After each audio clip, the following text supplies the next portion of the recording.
Welcome back to another episode of The Catapult Effect. I am your host, Katie Wrigley. So this week, I want to talk about something a little bit different. So you may have heard of fear of failure. You may have felt it yourself. But did you know that you can also have a fear of success? And did you know that you can have a fear of success and a fear of failure running on your nervous system at the same time? It is absolutely true. And that is what we're going to talk about today. What some of the drivers are that causes fear of failure, some that cause fear of success, and how you can overcome it. So stay tuned. That's coming right up.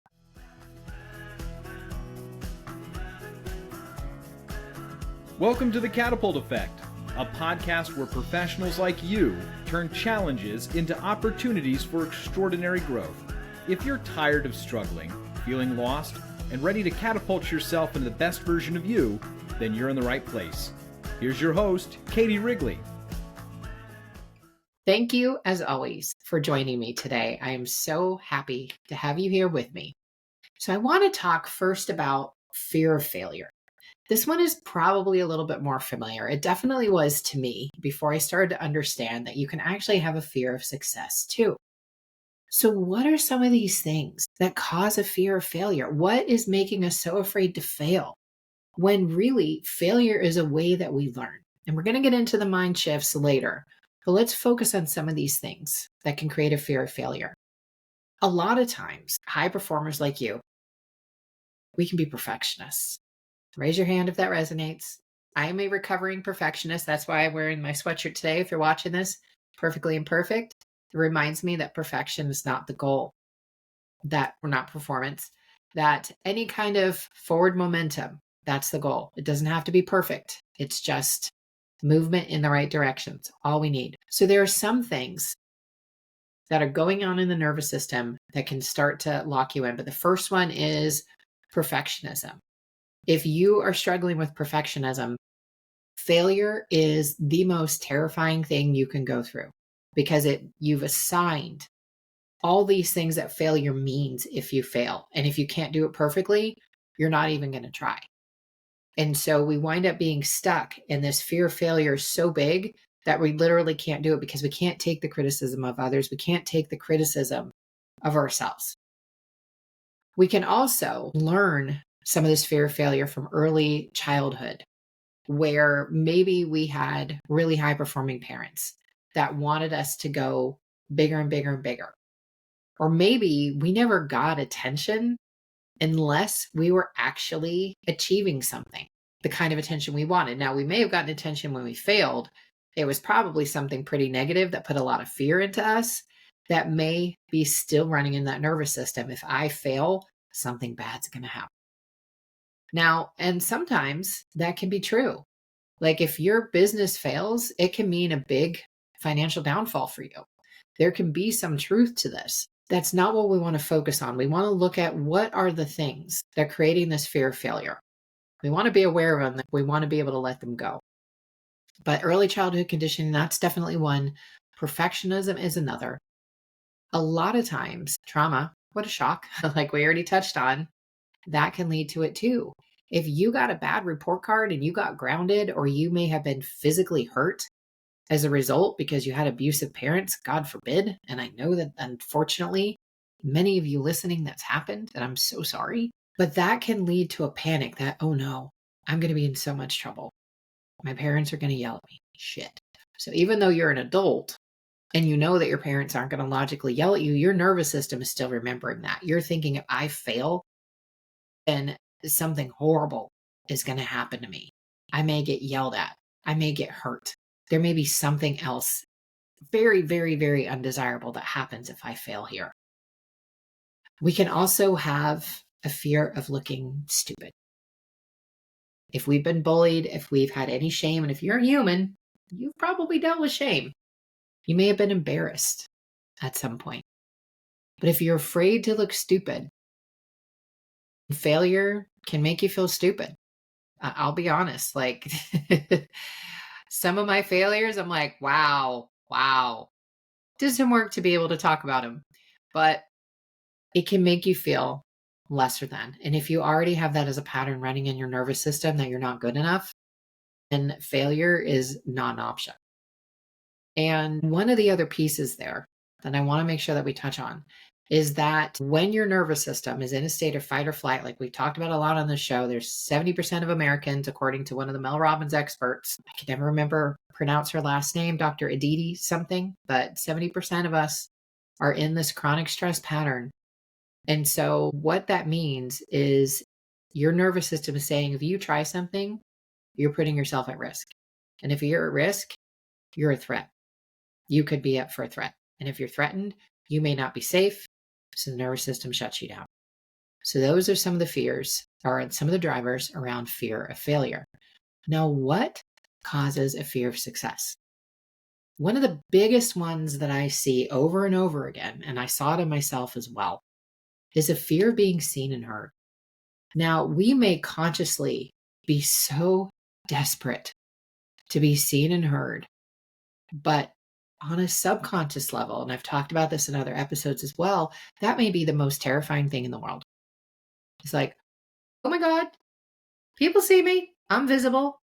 And I mean, really see you. One of the things that I see in high performers, and I definitely saw this in my corporate career, is we very carefully construct the facade of what we want the world to see. And when that facade isn't backed by a regulated nervous system that's full of confidence, full of rest, full of the ability to laugh at ourselves, to not take failure personally, to be able to reach these higher levels of success, when we feel seen or someone sees something past that facade, it can feel really scary. It can make you feel like you're naked, even when you're fully dressed. We can feel criticized or hurt or like we're being judged. And that visibility can feel dangerous. A lot of times we think, if I have this much success, what does it mean for me? What am I going to have to give up to have this kind of success? What am I going to need to do once I hit this level of success? How am I going to maintain it? It's going to be so much work. It's going to be so much more responsibility. And we think that there's going to be so much more on our plates. But actually, a lot of times it means that we've made our life easier if we go about it with thought and we have the plan and we know how to be that person in that higher level of success. We can also have some fear that people aren't going to like us. And we talked about this again in another episode, where people could be jealous. People can be mean about your success or even try to sabotage you. And if we're losing people out of our lives, we're all hardwired for connection. It could mean that you're getting cast out of the herd, which means that now you're endangered. Now your life could be threatened because you no longer belong. Another little sneaky bitch that comes up a lot is imposter syndrome. And that's the thought of, who am I to be doing this?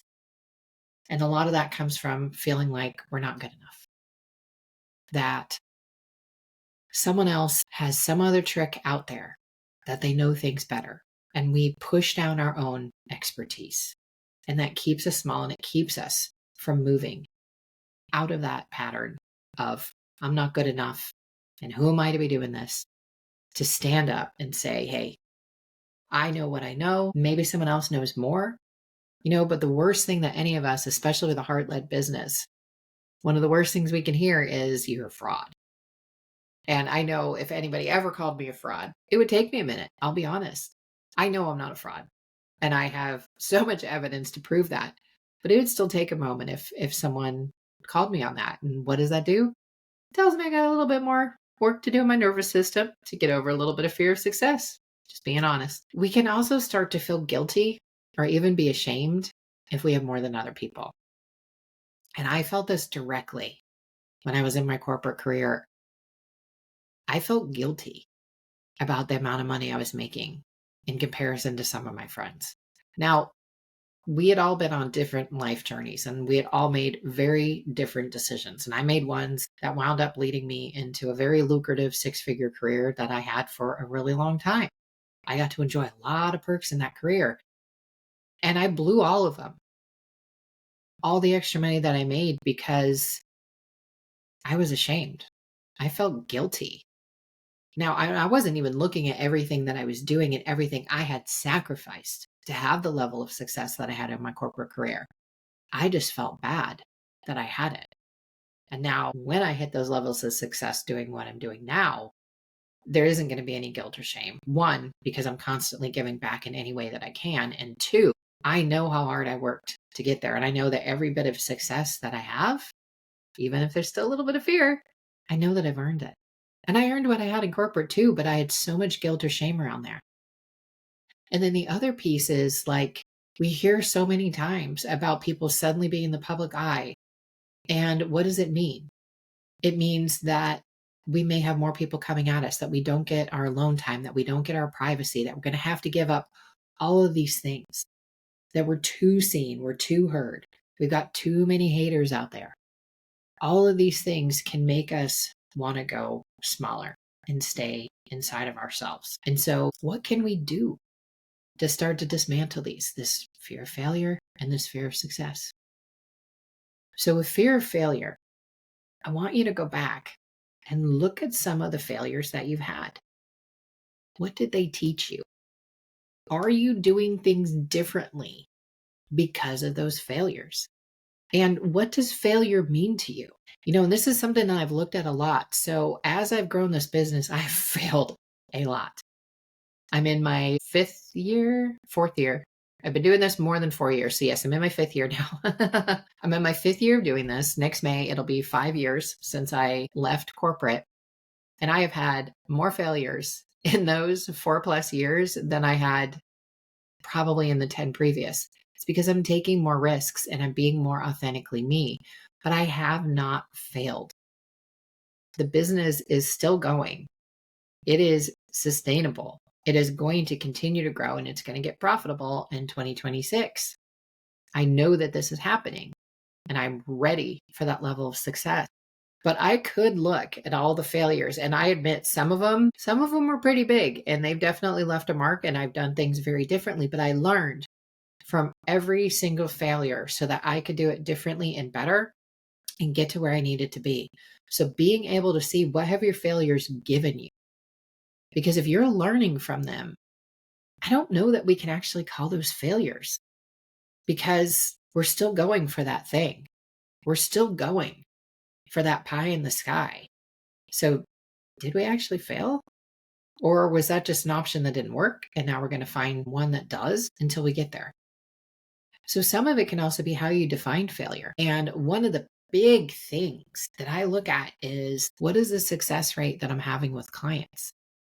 Even if I haven't worked with as many people as I wanted to work with yet, am I getting success? And that is a resounding yes. I have way into the 90th percentile of success. There's only a handful of clients, not even, that haven't gotten the results that I thought that they could get.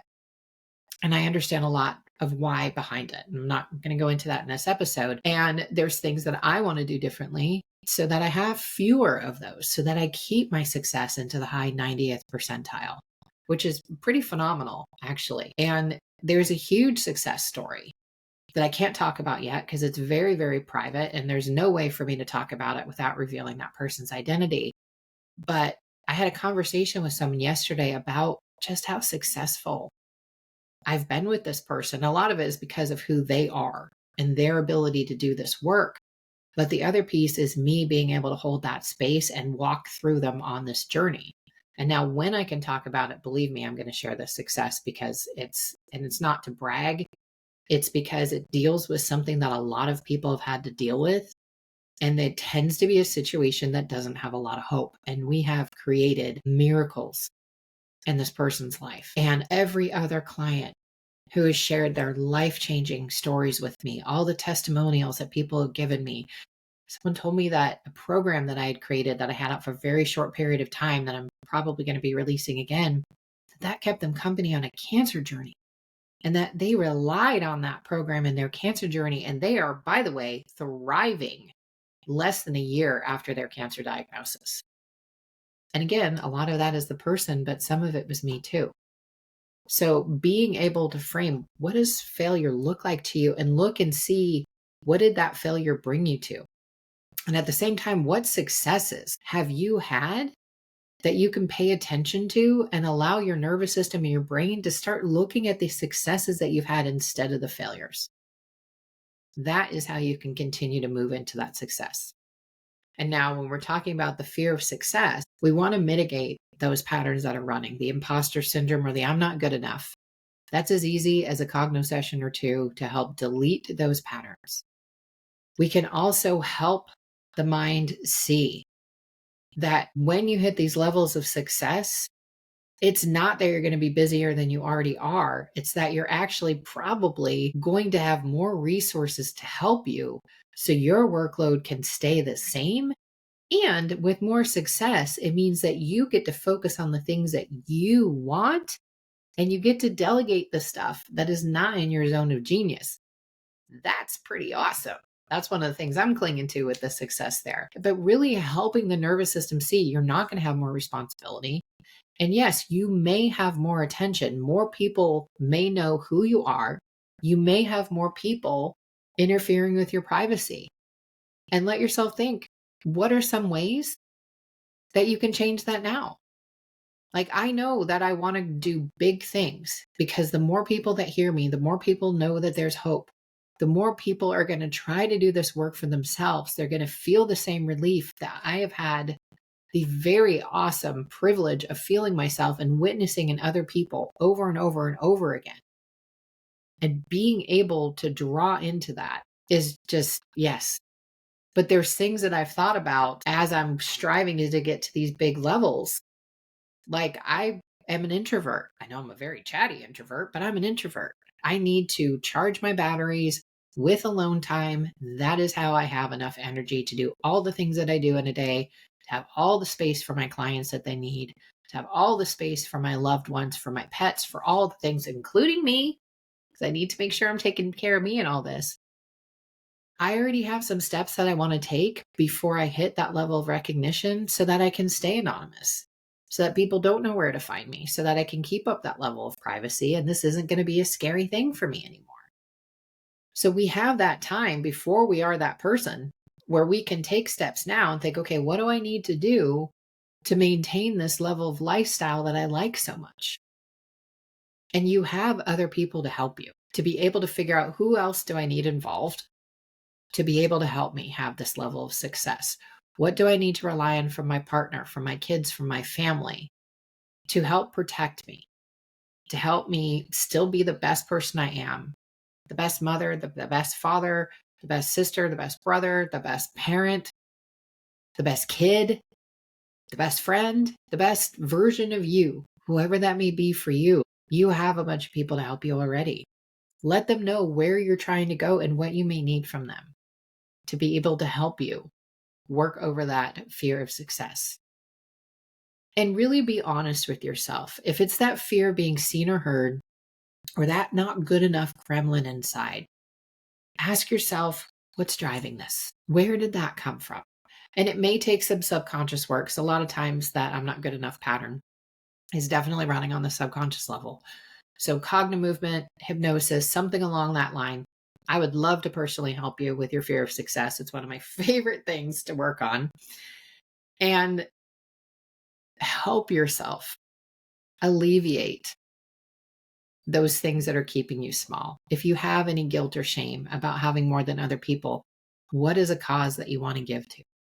Where can you put more of these resources when you have them so that you feel like you're giving back when you do have more? Because that is one of the beautiful things we get with success is we have more to give everybody. If we're at a certain level of income, a certain level of energy, we have so much more that we can give to everybody, especially people who haven't figured that out for themselves yet. And also start to see, like, what are the things that being seen and heard are going to do in a positive direction?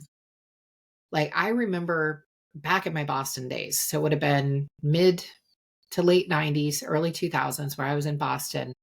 And I remember, I think I was listening to Howard Stern or something, but I was on some form of public transportation. And I remember thinking, I never want to be famous.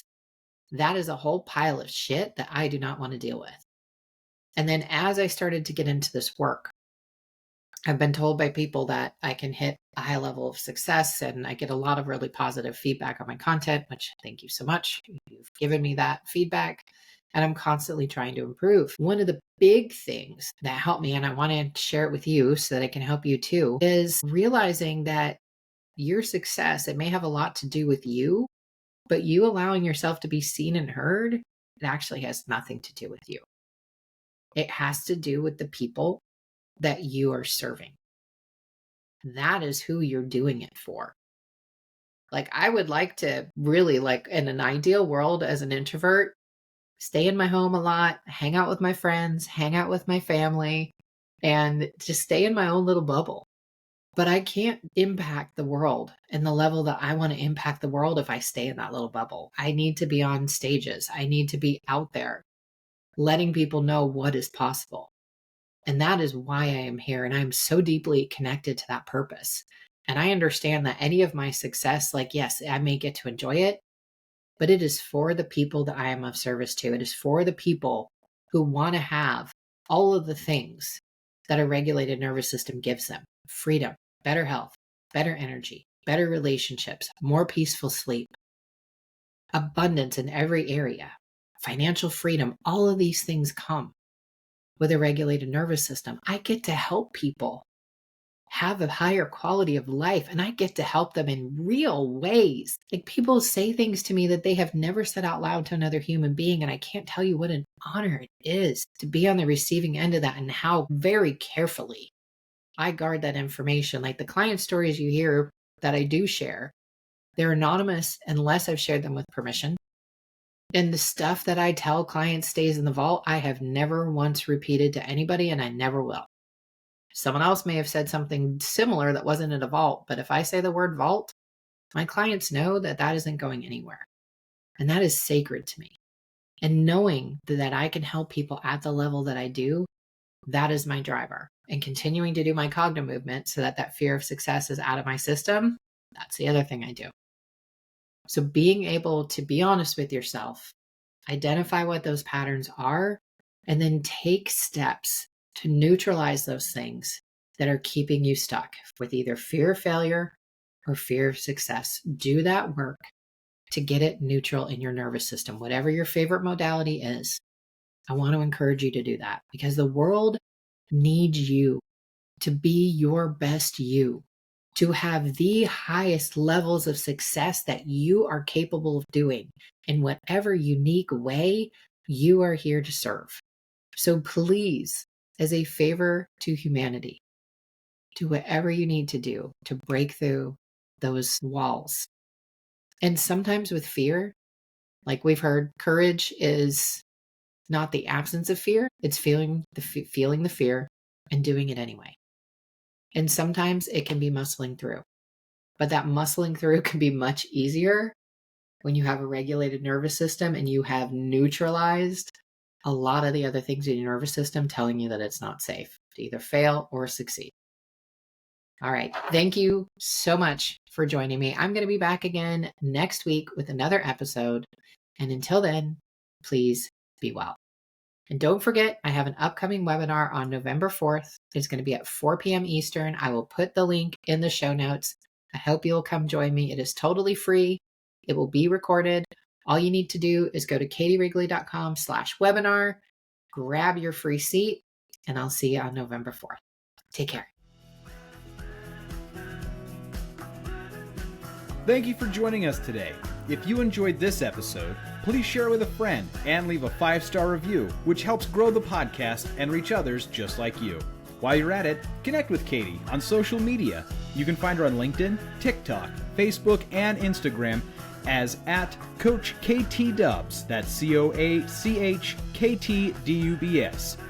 This has been the Catapult Effect with Katie Wrigley. Thanks for listening.